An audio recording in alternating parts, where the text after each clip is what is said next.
All right, it's always great to have my next guest on the show, the Spider Monkey, David Durao, who will be making his pro debut at CES 64 on September the 17th when he meets Israel Galvan. How are you, sir? I'm doing well, man. Good. It's nice to talk to you again. We were just chatting before we went live, and I'm excited that you're making your pro debut. It seems to make sense. You strung together 4 wins as an amateur, your last 4 fights, and you looked rather good in doing that. Tell me about the decision to turn pro here and forego any more amateur fights. Yeah, I was actually scheduled to fight in another amateur fight, and that fight fell through. And CES and I had talked in the past about, when I was ready to make that jump, that they were interested in having me on their cards, and they had heard about my fight falling out, and we made it happen. So, it's in my home city. It was the perfect time to do it to make my pro debut. For anyone that doesn't know, tell us a little bit about that amateur fight that was scrapped and ultimately, leads you to here making your pro debut. Yeah, so I was supposed to fight in Springfield. Actually, the following day from the CES card, September 18th. Um, my opponent had pulled out due to COVID reasons, um, and I had heard some news about CES doing a card in Hartford. It's where I'm born and raised. It would be a dream come true to me at the time. I was thinking, make my pro debut in Hartford, Connecticut, while I was on a 4 fight win streak. My name probably has never been hotter in the New England scene, and it just made sense. So CES and I had a talk, and we were ready to go. I was in shape already. I'd fought July 31st actually, so I was already in great shape, ready to go, and it was just time to make that jump. Yeah, let's talk about your evolution as a fighter because the only guy that you lost to, we're seeing now, at the Tough House, and he's a big name, tough fighter himself, and unfortunately you dropped 2 fights to him, but I mean it's a good name. It's someone that's really a high level fighter. How have you grown as a mixed martial artist, especially since that last loss to Mitch? Yeah, Mitch is a great fighter. Obviously, tons of potential. He's definitely going to be in the UFC. Possibly a champion one day. It was a great test to fight him twice early in my career. It showed me a lot about my deficits in the game, in my mental state, confidence wise, everything. And after that last loss, I just took a little bit of a step back and took all the lessons I learned from that fight and really developed as a person. I think that was not only developing as a martial artist, but really the maturity was a big step for me. So it was just kind of maturing in life, maturing as a martial artist, changing some of my habits outside of the gym, and how I was training, when I was training. Um, Before I was only really jumping into camps. I'd come in kind of fat. That last fight against Mitch, 2.5 months out, I was 156 pounds. I was really heavy. I had a nice big beer gut, and all that kind of went away after. I started taking my diet more seriously. I'm in the gym 6 days a week, year round, training as like a full time martial artist, basically, and just taking my training way more seriously in and out of fight camp. Did you watch this past season of The Ultimate Fighter? I did, yeah. Yep. And You know, he he had a tough test. I know the guy he fought Ludwig is a really tough dude. But I thought Mitch represented himself very well.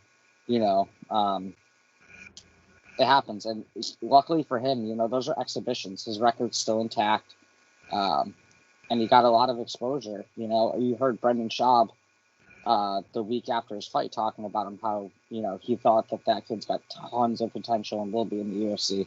Completely agree with him.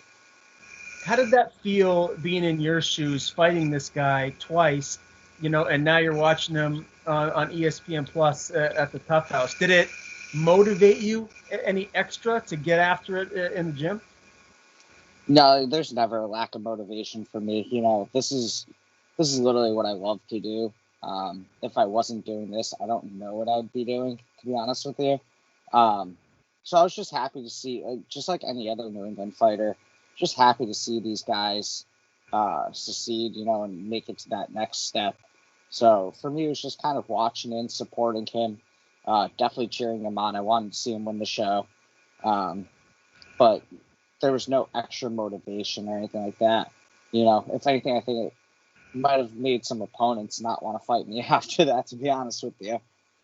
Yeah, that's a good way to look at it too. Now, as we both know here, it's been a while since we've actually spoken here in interview form. What has life been like for you outside of training? How's the personal life and everything? And are you working at all? I mean, you talked a little bit about, you're basically full-time, working as a mixed martial artist, but do you have a job? I'm assuming you do. And how is that balance, trying to get to the gym and do your life responsibilities?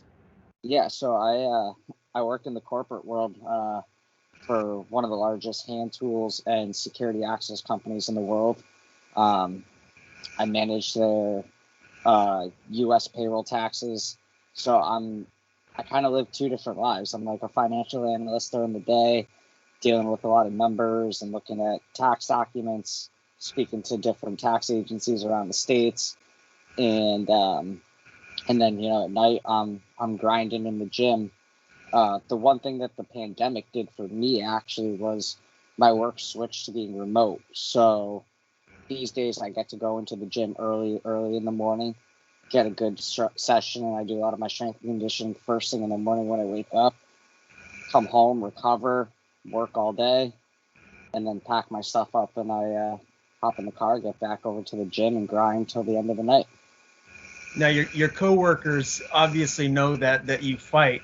What do they think about that? Are they supportive of what you're doing? And I mean, no one, I got to imagine, is giving you a hard time about anything because they know that you'd whip their butt. Yeah, no, my company is very supportive. My bosses have been amazing with the whole process. They know that I'm a fighter. They know that it's what I love to do in life, and honestly, being disciplined in fighting translates over to work. I feel like when I'm on top of my stuff, I'm just very sharp at work, and it translates over into the gym and vice versa. So everyone's been very, very supportive of it. They probably think I'm a little nuts, to be honest with you. Doing taxes by day and trying to kick people's asses in the cage at night, but it's been an enjoyable process dealing with both. Yeah, no doubt. I know I've spoken to some fighters in the past where it's kind of difficult for them to train mixed martial arts or any combat sport for that matter, and then do their job if it's a corporate job, because it'd be tough to show up every other week with a black eye or if you're limping or something. So happy to hear that things are going well professionally for you there at work. Let's talk about this camp, man. How has it been thus far? I mean, geez, September 17th is right around the corner, so it's almost fight night. Yeah, camp's been amazing. I've been in shape all year, and I've basically been in camp all year. I fought in early May down in South Carolina, came back home with an amateur title, and was right back into the gym. I was healthy. Took a fight in Queens, New York for July 31st, so I just kept grinding. And literally a few days after that fight is when the opportunity came along for CES when I found out my other fight fell through. And we just kept grinding. So, if anything, this camp has just been, the gains have been so much just because I'm building on what I've done all year, and I've never gotten out of shape. I've never been out of the gym. My cardio is absolutely ridiculous at this point. My diet is super, super dialed in. And my skills have just gotten sharper and sharper because when other people take time off, I'm still in there working, So it's just been 2021's been a huge growth year for me skill wise and mentally, just making sure that I was ready to go all year. So this camp was like as perfect as it could have gone, to be honest with you. Good to hear. What's your weight at right now? I'm walking around very well. I'll put it to you this way. I can make weight tomorrow if I needed to. Okay, that's definitely not a bad thing. As far as your main training partners go for this camp, who have they been? Yeah, so since the last time we talked, I've made some changes to my camp. Train out of Fighting Arts Academy in Springfield, Massachusetts, under Coach Jeremy Limszewski, And also, I rededicated a lot of time to Jiu-Jitsu and Strength Academy, which I've been with them for, say, about 6 years now. But, bringing in Matt Briers as one of my main coaches as well. And obviously all the coaches over at Jiu-Jitsu and Strength Academy. As far as training partners, you see guys like Nate Russell, who's the #1 amateur flyweight in New England. Just came off a huge win, taking the Cage Titans amateur title. Tim Flores, who's an unbelievable pro. Kid's an absolute savage. Getting in the cage with him on a weekly basis. I'm getting working with guys like we'll see on the Contender Series, Carlos Candelario. There's so many guys that I don't want to try to name everybody by name, forget anybody, but I've had some really, really high level training, as well as some of the old names that I've always trained with, like guys like Ant Alvarado, Justin Valentin. So I got a really, really solid group of guys around me, and then some newer guys that New England hasn't seen yet, but are going to be a serious, serious problem when they start taking fights. Yeah, I'm very happy for Carlos that he was able to get that contract, man. Glad that Dana did that for the both of them, because that was a hell of a scrap. I got to ask you about my guy, Nate. I've been interviewing him for a while now, too, and super happy for him that he won that title.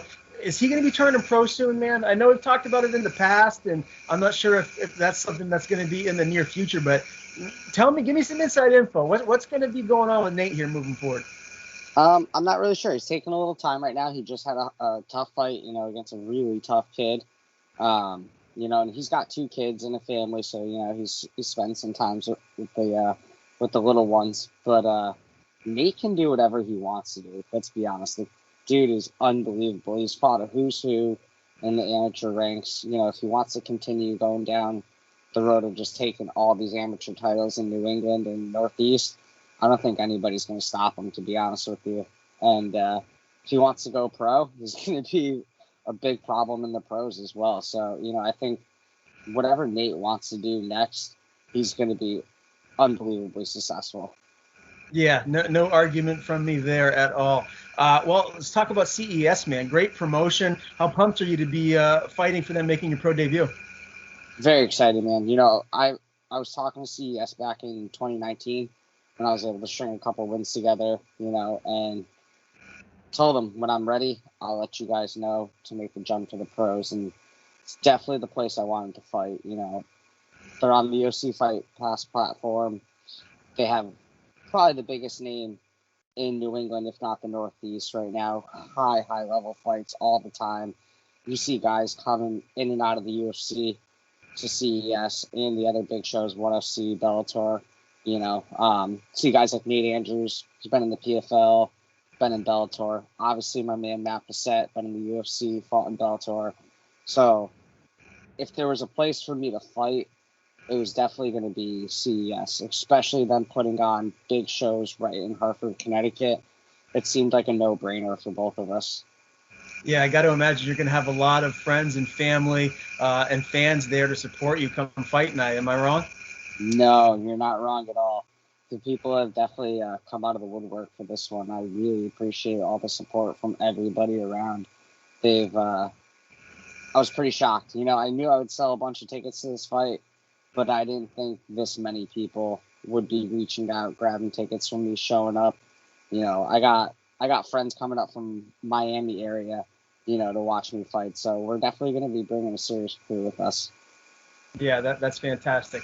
How bummed are you, though, that you're not going to see the main event of Bissett and Boynton? Because that fight was one that I think everyone, if you like combat sports in New England, you had to see it. The bad blood between them is clear as day, and that was a fight that I know I was really looking forward to. Are you kind of bummed that that's not the main event?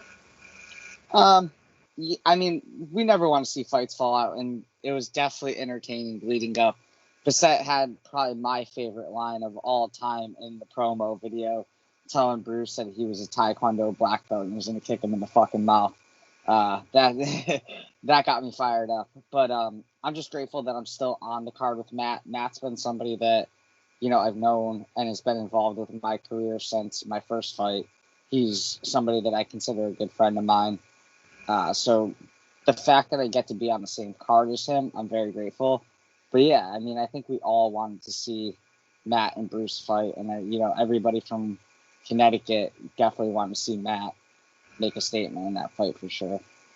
Well, who knows? Maybe CES or the NEF will match it up down the line. We'll see what happens there. Let's talk about your opponent, Israel Galvan. He's 1-2, and looking at his record, it looks like anytime he's winning, he's got a lot of guillotine chokes or he's getting a decision victory. What kind of a fighter is he? What are you expecting him to try to bring and implement against you come fight night?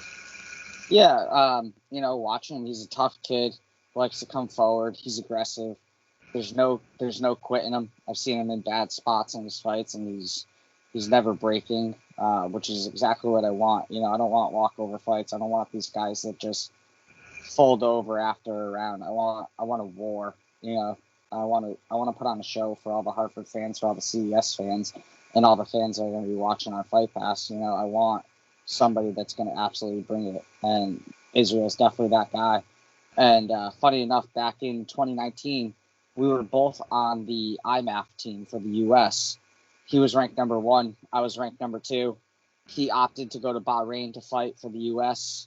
I opted out, actually, to try to chase after the Cage Titans title at the time. But I've seen his name since then, and I thought it was a perfect way to enter my pro career, right? He was ranked number 1 on the IMAF team at 125. I was number 2. Let's see who really was the number 1 guy. So I'll go out September 17th in Hartford and show that I should have been that number 1 guy. Where do you hold the biggest advantage in this fight? I think everywhere, to be honest with you. I'm a very well-rounded fighter. Obviously, coming from a really strong jiu-jitsu background, I got a solid brown belt around my waist. But, I've really rounded out all my skills with Coach Jarrell and Coach Matt and all the other guys in the last few years. Working my boxing with Coach Scott. So, I think that everywhere I'm the better fighter. I'm going to be able to keep an insane pace in that fight. Let's see if he can keep up with me. And I got unbreakable will. I've been in a lot of bad spots in fights before. I've been rocked. I've been flash KO'd and come back and knock the other kid out. So I think that I'm going to bring a war to him.